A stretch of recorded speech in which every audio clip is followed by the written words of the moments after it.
मित्रांनो, 27 ते 28 वर्षांची सुंदर जर्मन महिला भारताला भेट देण्यासाठी आली होती. ती जर्मनहून विमानाने दिल्ली विमानतळावर पोहोचते आणि विमानतळावर पोहोचताच ती दिल्ली विमानतळाच्या बाहेर पडते आणि बाहेर पडल्यानंतर ती इकडे तिकडे पाहू लागते की तिला एखादा चांगला गाईड मिळावा जो तिला हॉटेलपर्यंत घेऊन जाऊ शकेल. त्यानंतर तिला जिथे कुठे फिरायचं आहे तिला तो गाईडच्या रूपात फिरायला घेऊन जाऊ शके. पण तिला कोणीच गाईड मिळत नाही. ती तिथेच एका जागेवर उभी राहते. तिच्या हातात एक मोठी लेदरची बॅगही असते. ती तिथेच एका जागेवर उभी राहून एखाद्या गाईडची वाट पाहत उभी राहते. तेवढ्यात तिथे अचानक एक चोर तिच्या हातातील ती बॅग घेऊन तिथून पळू लागतो.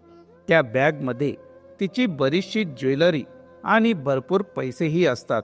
ती जर्मन मुलगी हैराण होऊन मोठमोठ्याने आवाज देऊ लागते. तिच्या आजूबाजूची लोक फक्त बघत असतात, पण कुणाची हिंमत होत नाही की त्या चोराच्या मागे पळून त्याला पकडावे आणि तिची बॅग आणून द्यावी.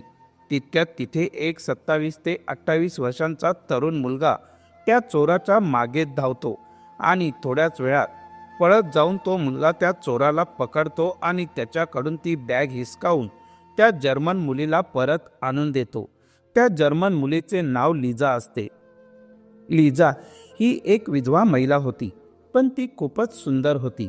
आता तो मुलगा जेव्हा तिच्या हातात ती बॅग सोपवतो तेव्हा ती महिला, जिचं नाव लिझा होतं, ती त्याच्याकडे एक टक लावून पाहू लागते. त्या मुलाचं नाव राजवीर होतं. लिझा त्याच्याकडे बघून त्याला थँक्यू म्हणते. त्यावर तो मुलगा म्हणतो की इट्स ओके मॅडम, हे आमचं कर्तव्य आहे. जर आमच्या देशात परदेशी माणसांसोबत काही चुकीची घटना घडत असेल तर आमचं कर्तव्य आहे त्यांची मदत करणे आणि मी फक्त माझं कर्तव्यच पार पाडलं आहे. त्यावर ती महिला त्याच्याकडे पाहू लागते आणि पाहिल्यानंतर लिझा तिच्या पर्समधून बरेचसे पैसे काढून त्याला देते. पण राजवीर पैसे घेण्यास नकार देतो आणि म्हणतो की मॅडम, मी असं कोणतेही तुमच्यावर उपकार केलेले नाही.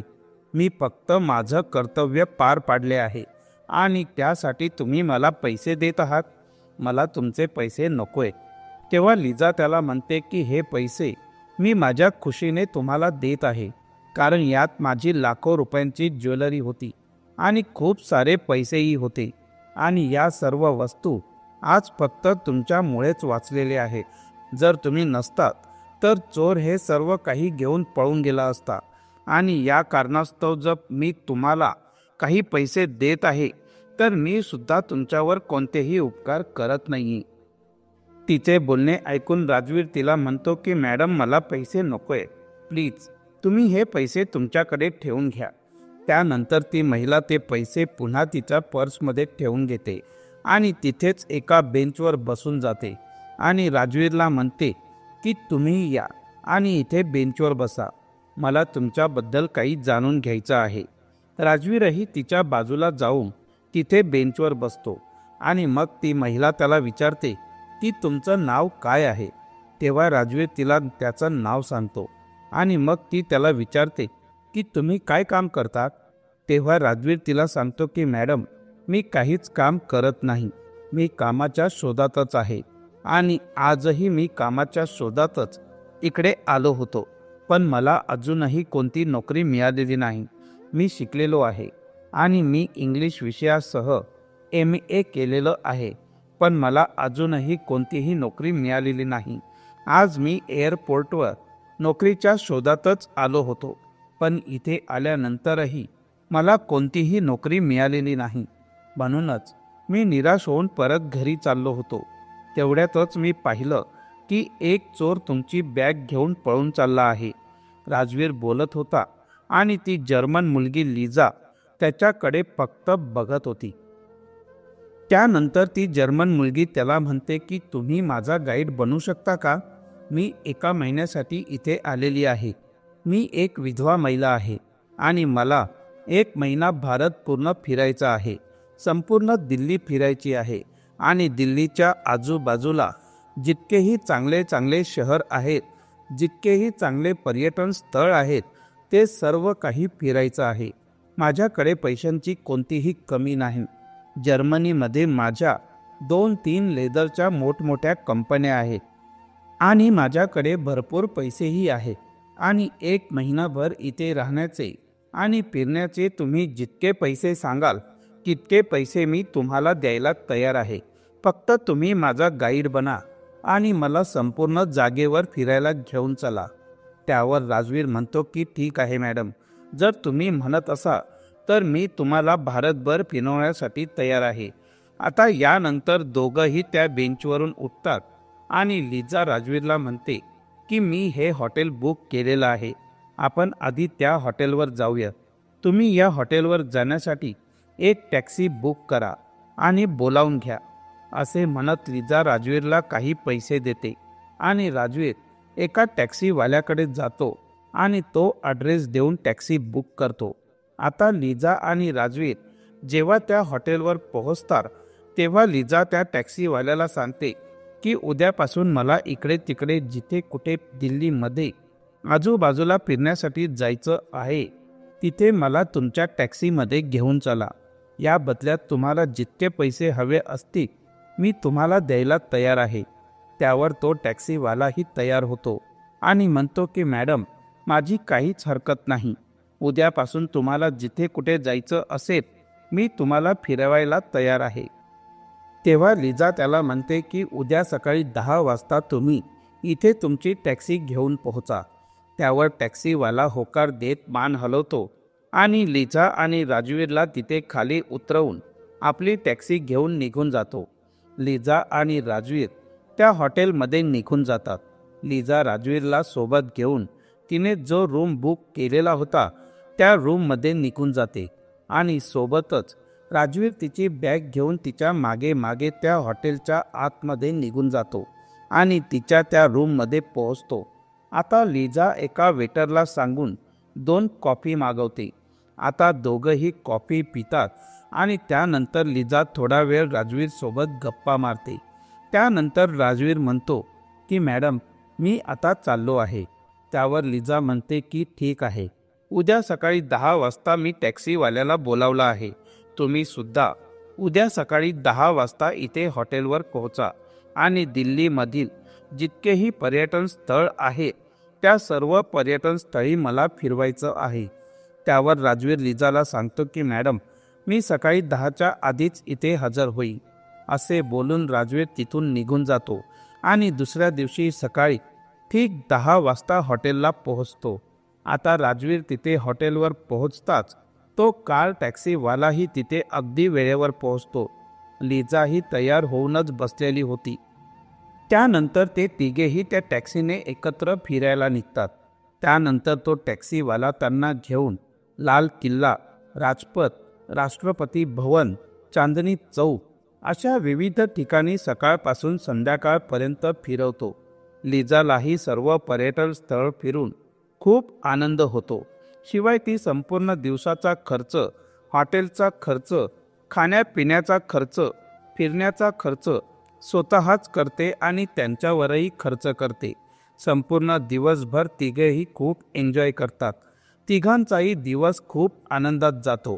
रात्र होताच तिघेही दिल्ली फिरून परत त्यांच्या हॉटेलवर पोहोचतात आणि दुसऱ्या दिवशी आग्राचा ताजमहल बघण्याचा प्रोग्राम ठेवतात आणि दुसऱ्या दिवशी पुन्हा तिघेही सकाळी 10 वाजता एकत्र येतात आणि आग्राला जातात. ताजमहल पाहिल्यानंतर लिझा तिथल्या आजूबाजूला बऱ्याच ठिकाणी फिरायला जातात आणि संध्याकाळ होताच पुन्हा दिल्लीला जायला निघतात. पण वाटेतच लिझाची तब्येत खराब होते. तिचं पोट दुखू लागतं, तिला उलट्या सुरू होतात, तिला तापही येतो. आता तिची अशी परिस्थिती पाहून राजवीर आणि तो टॅक्सी ड्रायव्हर दोघेही घाबरतात. राजवीरला जास्त काळजी वाटू लागते. ते जेमतेम दिल्लीला पोहोचतात आणि राजवीर लिझाला उचलून हॉटेलच्या रूमवर घेऊन जातो आणि तिला तिच्या बेडवर झोपवतो. लिझाला खूप त्रास होत होता. तिला अजूनही उलट्या सुरूच होत्या. तिचं पोट अजूनही दुखत होतं. शिवाय तिचं डोकंही खूप दुखत होतं. तिला चक्कर येत होते. तिचं अंगही तापलं होतं आणि तापामुळे तिचं शरीर थरथर कापत होतं. राजवीर धावत जाऊन डॉक्टरांना बोलावून घेऊन येतो. डॉक्टर तिला चेकअप केल्यानंतर सांगतात की लिजाला फूड पॉइझन झालेलं आहे. त्यामुळे लिजाला उलट्या होत आहेत आणि हे सगळे प्रॉब्लेम्स होत आहेत. मी तिला काही औषधं लिहून देतो. ती औषधं वेळेवर घ्यायला सांगा. अर्ध्या एक तासात तिला जरा बरं वाटेल. तिला विश्रांतीची गरज आहे. सकाळपर्यंत फरक पडला नाही तर मी सकाळी येऊन पुन्हा चेकअप करून घेईन. तपासणी करून झाल्यानंतर डॉक्टर निघून जातात आणि राजवीर लिजाजवळ तिथेच थांबतो आणि तिच्या शेजारीच बसतो. राजवीर लिजाला अशा अवस्थेत सोडून कुठेही जाऊ शकत नव्हता, कारण लिजा तापामुळे बेशुद्ध अवस्थेत बेडवर पडलेली होती. तापाने तापलेली होती आणि सतत उलट्याही करत होती. तिची हालत इतकी नाजूक झाली होती की राजवीर तिला सोडून घरीही जाऊ शकत नव्हता. त्यामुळे राजवीर लिजासोबत त्याच हॉटेलमध्ये थांबण्याचा निर्णय घेतो. राजवीर लिजाच्या कपाळावर मिठाच्या थंड पाण्याच्या पट्ट्यात ठेवत होता, तर कधी तिचं डोकं चेपून देत होता, तर कधी तिचे हातपाय दाबून देत होता, तर कधी तिच्या अंगावर पांघरून घालत होता. तिला उठल्यावर औषधही देत होता, तर कधी ती उलट्या करत होती तर ते संपूर्ण तो साफ करत होता.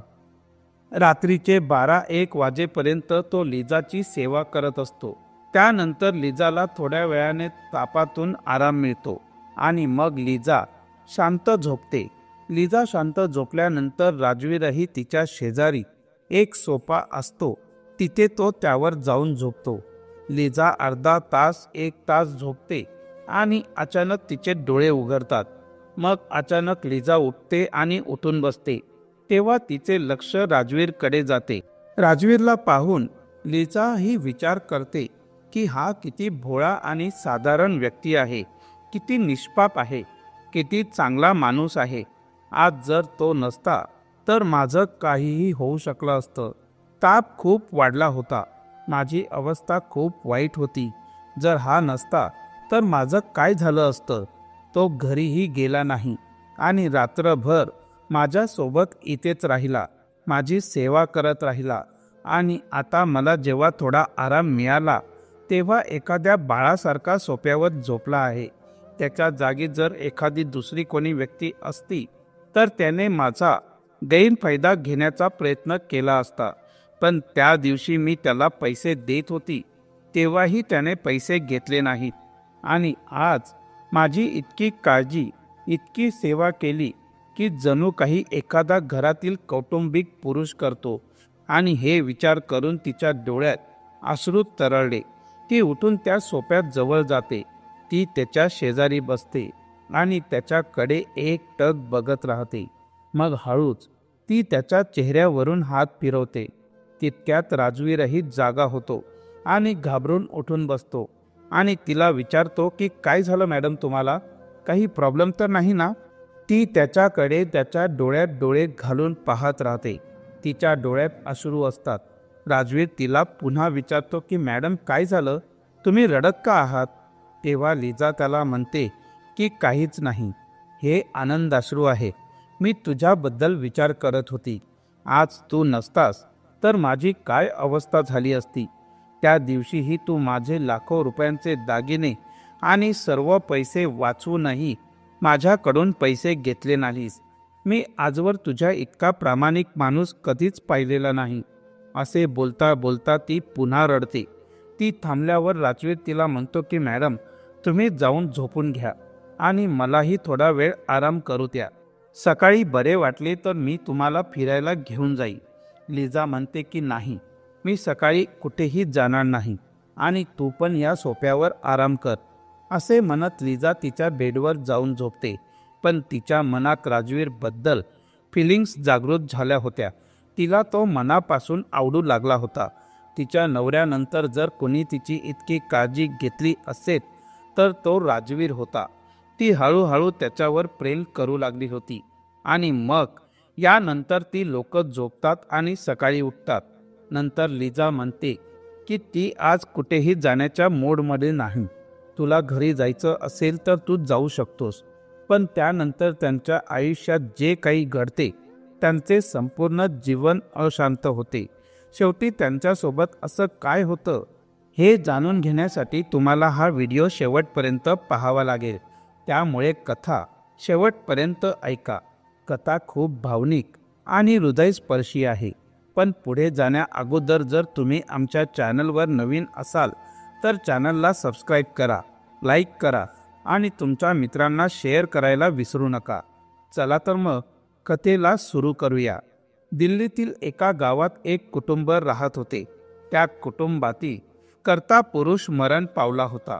त्या कुटुंबात एक विधवा महिला, तिचा एक मुलगा आणि 2 मुली असतात. त्या कुटुंबात आता कमावणारे कोणी नसते, त्यामुळे ती विधवा झालेली स्त्री इकडून तिकडे मजूर म्हणून काम करते. लोकांच्या घरी काम करून मुलांचे संगोपन करते. तिचा मुलगा राजवीरने इंग्रजीत MA केलेलं होतं आणि तो इकडे तिकडे नोकरी शोधत असतो, पण त्याला कुठेही नोकरी मिळत नव्हती. तो खूप टेन्शनमध्ये होता. आता तो आपल्या आईला या अवस्थेत पाहू शकत नव्हता, कारण त्याचे वडील आधीच या जगात नव्हते आणि जेव्हा त्याचे वडील मरण पावले तेव्हापासून त्याच्या आईने संपूर्ण घराची जबाबदारी घेतली होती. राजवीर आणि त्याच्या 2 बहिणींचंही शिक्षण त्याच्या आईनेच मेहनत करून पूर्ण केले होते. पण आता आई सुद्धा हळूहळू म्हातारी होत चालली होती. आता तिच्याकडूनही आधीसारखी कामं होत नव्हती. राजवीर हे सर्व पाहून आता जास्त टेन्शनमध्ये राहू लागला होता आणि इकडे तिकडे नोकरीच्या शोधात रोज बाहेर पडत होता. पण रोज त्याच्या हाती फक्त निराशाच लागत होती. त्याला कुठेही नोकरी मिळत नव्हती. तेव्हाच एक दिवस तो एअरपोर्टवर जातो आणि विचार करतो की एअरपोर्टवर जे काही सामान वगैरे लोडिंग करतात आणि अनलोडिंगचं काम करतात तिथे जाऊन काही पैसे मिळवी. पण तिथे गेल्यावरही त्याला काम मिळत नाही. तो डोक्याला हात लावून विचार करत तिथेच एका बाकावर बसून विचार करत होता की माझ्या कुटुंबाचं काम कसं चालवलं जाईल. माझी म्हातारी आई अजून किती दिवस अशीच काम करत राहणार. हा विचार करून तो खूप दुःखी होतो. तेवढ्यात त्याला ती इंग्रज महिला ओरडताना दिसते. तिची पर्स एक चोर घेऊन पळून चालला होता. राजवीरची नजर जेव्हा त्या चोरावर पडते तो कसलाही विचार न करता त्या चोराच्या मागे पळत सुटतो आणि थोड्याच वेळात त्या चोराला पकडतो आणि त्याच्याकडून तिची पर्स हिसकावून परत घेऊन येतो आणि त्या इंग्रज महिलेला परत करतो. त्या महिलेचं नाव लिझा होतं. लिझा एक विधवा महिला होती आणि ती भारत फिरण्यासाठीच आलेली होती. जेव्हा राजवीर ती पर्स त्या इंग्रज महिलेला देतो तेव्हा ती महिला खूप खुश होते आणि त्याला त्या बदल्यात काही पैसे काढूनही देते. पण ते पैसे घेण्यास तो नकार देतो. तेव्हा ती महिला त्याला तिच्या सोबत घेऊन जाते आणि म्हणते की तू माझा गाईड बनून मला इथे फिरायला घेऊन चल. जिथे कुठे मला फिरायचं असेल तिथे तिथे माझ्यासोबत राहून मला रोजच्या रोज फिरवायचं काम कर. मी त्या बदल्यात तुला भरपूर पैसेही देईन आणि सोबतच राहणे खाणे पिणेही माझ्याकडूनच असेल. आता इतकी चांगली ऑफर राजवीर नाकारू शकत नव्हता. तो लगेचच तयार होतो आणि त्याच दिवसापासून त्या इंग्रज महिलेसोबत कामाला सुरुवात करतो. त्या बदल्यात ती त्याला खूप चांगले पैसे देते, ज्यामुळे आता त्याच्या कुटुंबाचं पालन पोषण खूप चांगल्या प्रकारे होऊ लागलं होतं. आता हळूहळू लिझासोबत राहता राहता लिझाही त्याच्यावर प्रेम करू लागली होती आणि कुठे ना कुठे राजवीरच्या मनातही लिझाबद्दल फिलिंग्स जागृत झाल्या होत्या. दोघांमध्ये एकमेकांबद्दल आकर्षण वाढलेलं होतं. दोघंही एकमेकांवर प्रेम करू लागले होते. राजवीर लिझासोबत राहूनच तिला संपूर्ण दिल्ली महिनाभर इकडे तिकडे सगळीकडे फिरवतो. शिवाय भारतातील काही महत्त्वाची पर्यटन स्थळेही तिला फिरवतो. लिझा राजवीरवर खूप खुश झाली होती. ती एक दिवस राजवीरला म्हणते की राजवीर, तू होतास म्हणून मी महिन्याभरात संपूर्ण भारत फिरू शकली आहे. मी खूपच संतुष्ट झाली आहे. पण ती राजवीरला पुढे म्हणते की राजवीर, आता माझी जायची वेळ झाली आहे. माझी उद्याची फ्लाईट आहे. उद्या मी इथून निघून जाईल.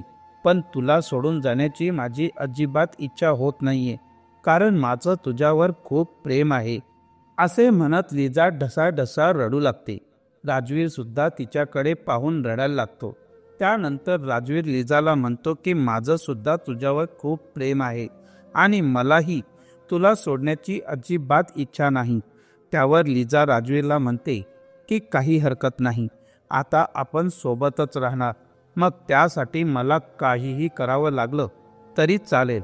लिजा ताबडतोब तिच्या वडिलांना जर्मनीमध्ये फोन करते आणि सांगते की बाबा, मी इथे एका मुलाला पसंत केलं आहे आणि मला त्याच्या सोबतच लग्न करायचं आहे. तो मुलगा खूपच छान आहे. मी इथे आजारी असताना त्याने माझी दिवस रात्र काळजी घेतली होती. तो सुद्धा माझ्यावर खूप प्रेम करतो आणि माझंही त्याच्यावर भरपूर प्रेम आहे.